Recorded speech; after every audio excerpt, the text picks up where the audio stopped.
Hello everyone, आज हम पढ़ेंगे टाइप्स ऑफ सेंटेंसेस यानी कि वाक्यों के प्रकार। अब सेंटेंसेस को हम दो तरीके से क्लासिफाई कर सकते हैं। पहला on the basis of its function, मतलब कि वो क्या काम कर रहा है, क्या वो हमसे कुछ प्रश्न पूछ रहा है या हमको कुछ इंफॉर्मेशन दे रहा है या कोई एडवाइस दे रहा है। इस तरीके से सेंटेंस का जो फंक्शन है, जो रोल है, उसके काम के ऊपर बेस करके उसको हम क्लासिफाई कर सकते हैं, यानी कि वाक्यों के प्रकार निकाल सकते हैं। और दूसरा on the basis of its structure, यानी कि वो कैसे फॉर्म हुआ है, उसके बेसिस पे भी हम उसको क्लासिफाई कर सकते हैं। तो firstly on the basis of the function, कि वो क्या काम कर रहा है, हम सेंटेंस को क्लासिफाई कर सकते हैं, यानी कि हम टाइप्स ऑफ सेंटेंस को लिख सकते हैं। और दूसरा है on the basis of structure, कि वो कैसे बना है।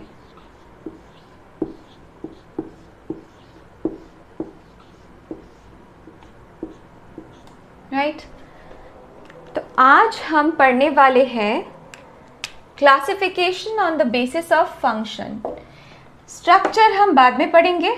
On the basis of structure sentences होती है सिंपल, कॉम्प्लेक्स, कंपाउंड। आज हम पढ़ेंगे types of sentences on the basis of their function. Function के ऊपर बेस करते हुए मेनली 4 तरह के वाक्य होते हैं। सबसे पहला होता है डिक्लेरेटिव। डिक्लेरेटिव, दूसरा इम्पेरेटिव,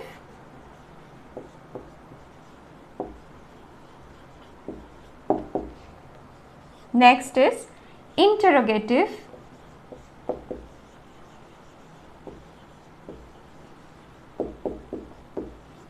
और लास्ट में नंबर 4 टाइप है एक्सक्लेमेटरी।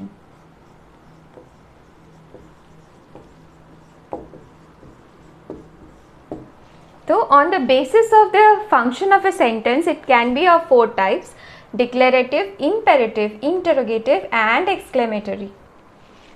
तो सबसे पहला टाइप है डिक्लेरेटिव, और जिसको हम असर्टिव भी कहते हैं। डिक्लेरेटिव सेंटेंस हमको इंफॉर्मेशन प्रोवाइड करता है। ये कीवर्ड्स अगर आप याद रखेंगे तो आप कभी नहीं भूलेंगे इसको। कीवर्ड है information. Declarative sentences provides information about something, provide information about something, or declare a fact. So these sentences ये क्या करते हैं, इंफॉर्मेशन देते हैं, किसी भी चीज़ के बारे में हमको जानकारी देते हैं, या कोई तथ्य बोलते हैं, कोई फैक्ट हमको बोलते हैं। तो जिन सेंटेंसेस में हमको कुछ जानकारी मिल रही है, इंफॉर्मेशन मिल रही है, या कुछ फैक्ट जानने को मिल रहा है, या कुछ थॉट शेयर कर रहा है कोई, तो उन सेंटेंसेस को डिक्लेरेटिव या असर्टिव कहा जाता है। राइट, तो नाम के साथ इसका जो डेफिनेशन है वो जुड़ा हुआ है। Declares a fact. Declarative sentence क्या करता है, डिक्लेयर करता है। फॉर एग्जाम्पल, अगर मैं कहूँ My name is Riya, तो यहाँ पे मैंने एक इंफॉर्मेशन शेयर किया, My name is Riya, मेरा नाम रिया है, तो ये हो जाएगा डिक्लेरेटिव सेंटेंस। राइट, और भी जितने भी सिंपल सेंटेंसेस होते हैं, जैसे कि the honesty is the best policy, एक थॉट शेयर किया है, honesty is the best policy, ये भी डिक्लेरेटिव सेंटेंस होगा। और भी जो सिंपल सेंटेंसेस होते हैं जिनमें कोई फैक्ट शेयर करे, जैसे कि my mother is a doctor, अगर मैं कहूँ तो वो एक डिक्लेरेटिव सेंटेंस होगा। अगर मैं कहूँ कि आई एम वॉचिंग टीवी, मैं टीवी देख रही हूँ, तो भी वो एक डिक्लेरेटिव सेंटेंस होगा, क्योंकि यहाँ पे मैं एक इंफॉर्मेशन शेयर कर रही हूँ। डिक्लेरेटिव को भी हम डिवाइड कर सकते हैं एज पॉजिटिव, जिसको हम अफर्मेटिव भी कहते हैं,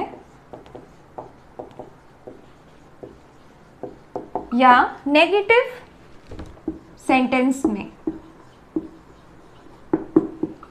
नेगेटिव सेंटेंस कौन से सेंटेंसेस होते हैं जिनमें no, never, neither, do not ऐसे वर्ड्स हम शेयर करते हैं, तो उनको हम कहते हैं negative sentences.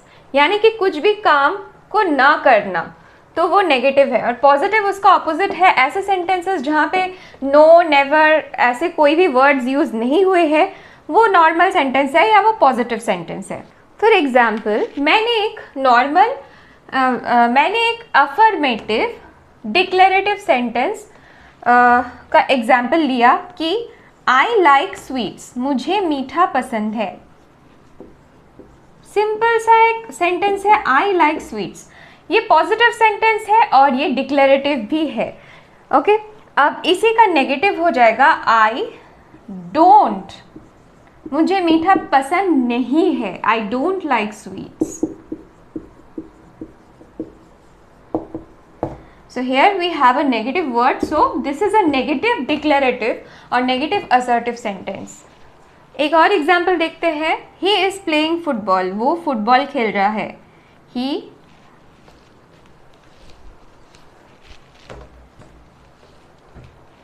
He is playing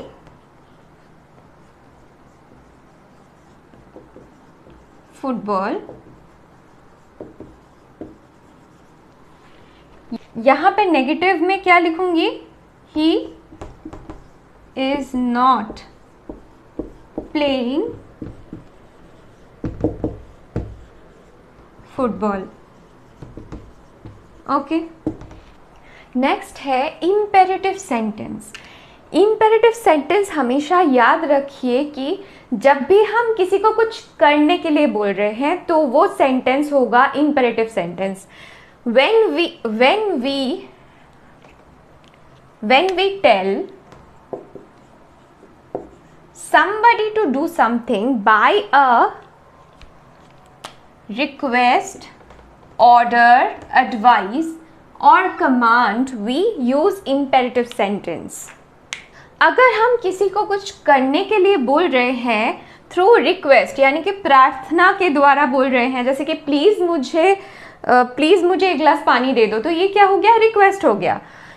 अगर हम ऑर्डर कर रहे हैं, यानी कि आज्ञा दे रहे हैं किसी को कुछ करने के लिए, या एडवाइस दे रहे हैं, उपदेश दे रहे हैं, या कमांड कर रहे हैं, तो हम जो सेंटेंस का यूज करेंगे वो होगा इम्पेरेटिव सेंटेंस। ओके, तो जब भी हम किसी को कुछ करने के लिए बोल रहे हैं, चाहे वो एडवाइस देकर बोले, चाहे रिक्वेस्ट, चाहे ऑर्डर करे, तो जो सेंटेंस हम यूज करेंगे वो होगा इम्पेरेटिव सेंटेंस।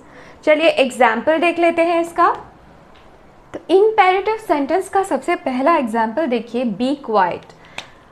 हम किसी से कहते हैं कि बी क्वाइट, शांत रहो, तो ये हो जाता है ऑर्डर, किसी को आज्ञा देना, ऑर्डर करना कि be quiet. Please be quiet, जब हम प्लीज़ जोड़ दे रहे हैं तो ये हो गया प्रार्थना करना, रिक्वेस्ट करना, प्लीज़ शांत रहिए, तो please be quite. Stand straight and don't move, सीधे खड़े रहो और हिलो मत, ये एक तरह का कमांड हो गया।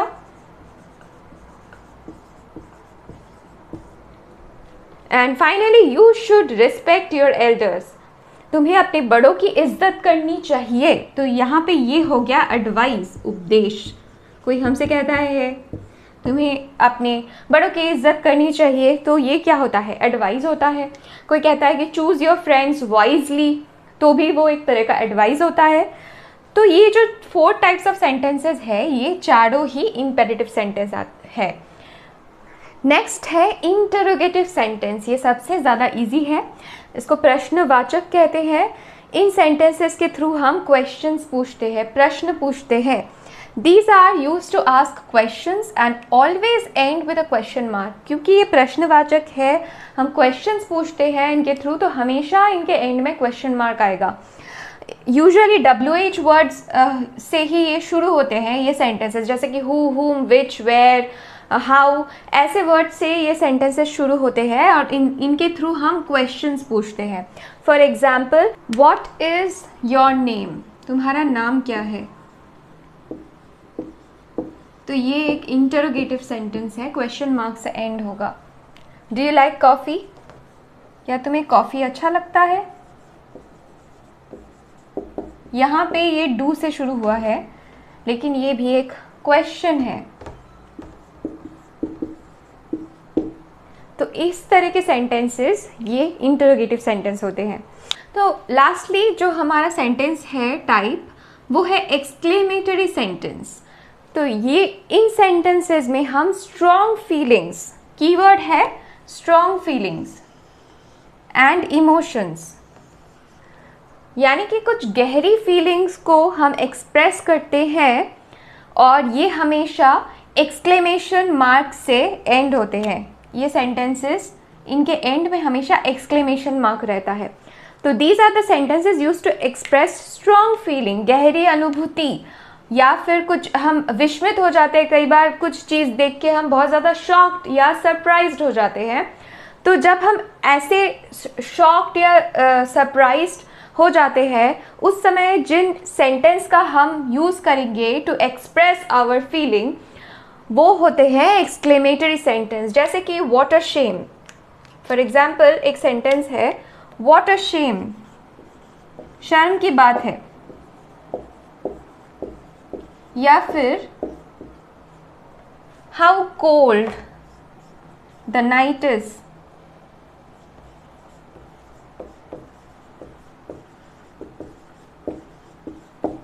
कितना ज़्यादा ठंड लग रहा है। तो इस तरह के जब सेंटेंसेस हम लिखते हैं और लास्ट में एक्सक्लेमेशन मार्क ऐड करते हैं, तो वो होता है एक्सक्लेमेटरी सेंटेंस। कभी कभी कुछ सेंटेंसेस हमको कंफ्यूज करती हैं कि वो इम्पेरेटिव है या एक्सक्लेमेटरी है। जैसे फॉर एग्जांपल ये सेंटेंस सिट डाउन, यहाँ पे हम बोल रहे हैं कि बैठ जाओ, यानी कि हम किसी को ऑर्डर दे रहे हैं कि बैठ जाओ, कुछ करने के लिए बोल रहे हैं। तो ऐसे सेंटेंसेस यूजुअली क्या होते हैं, इम्पेरेटिव, लेकिन लास्ट में यहाँ पे एक्सक्लेमेशन मार्क है। तो इस एक्सक्लेमेशन साइन के हिसाब से इसको एक्सक्लेमेटरी सेंटेंस होना चाहिए। लेकिन as per the function of the sentence, यहाँ पे ये सेंटेंस क्या कर रहा है, एक इंसान को ऑर्डर दे रहा है, इट इज़ गिविंग ऑर्डर, यानी कि बैठ जाओ, sit down. So this will not be exclamatory. Exclamation mark से एंड ज़रूर हुआ है, लेकिन this is an imperative sentence.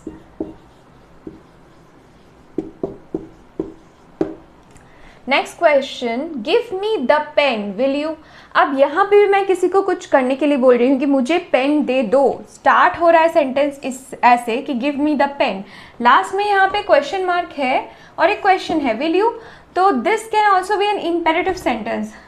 Necessary नहीं है कि ये इंटरोगेटिव होगा, क्योंकि यहाँ पे भी मैं किसी को कुछ करने के लिए बोल रही हूँ। लास्ट में मैंने क्वेश्चन तो पूछा है, लेकिन एक्चुअल में मैं यहाँ पे कुछ ऑर्डर दे रही हूँ कि give me the pen, right, कुछ करने के लिए बोल रही हूँ। लास्टली अगर इसी सेंटेंस को मैं ऐसे लिखूँ कि will you give me the pen, directly मैंने यहाँ पे क्वेश्चन पूछा है, तो यहाँ पे दिस विल बी इंटरोगेटिव। यहाँ पे ये प्रश्नवाचक हो जाएगा, क्योंकि यहाँ पे मैं डायरेक्टली क्वेश्चन पूछ रही हूँ, तो दिस विल बी इंटरोगेटिव। अब कुछ क्वेश्चंस सॉल्व करेंगे जो भी हमने पढ़ा है उसके बेसिस पे। सबसे पहला सेंटेंस है Kolkata is the city of Joy. तो यहाँ पे एक इंफॉर्मेशन दिया गया है, एक फैक्ट शेयर किया गया है कि Kolkata is the city of joy. So this will be an assertive or a declarative sentence. Next, let's watch a movie. यहाँ पे मैं किसी से सजेस्ट कर रही हूँ कि चलो मूवी देखते हैं। तो यहाँ पे हम कुछ करने के लिए बोल रहे हैं कि let us watch a movie. So जब भी हम कुछ करने के लिए किसी से कहते हैं तो it is an imperative sentence. Next, where do you live. यहाँ पे हमने डायरेक्टली क्वेश्चन पूछा है and the sentence ends with a question mark, so this will be interrogative.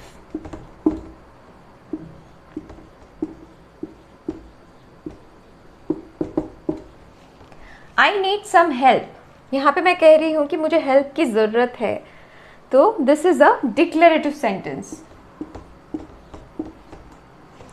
Get out of here, ये सेंटेंस एंड तो हुआ है exclamation mark से, लेकिन यहाँ पे मैं किसी से ऑर्डर कर रही हूँ कि यहाँ से निकल जाओ, get out of here, so this is supposed to be an imperative sentence.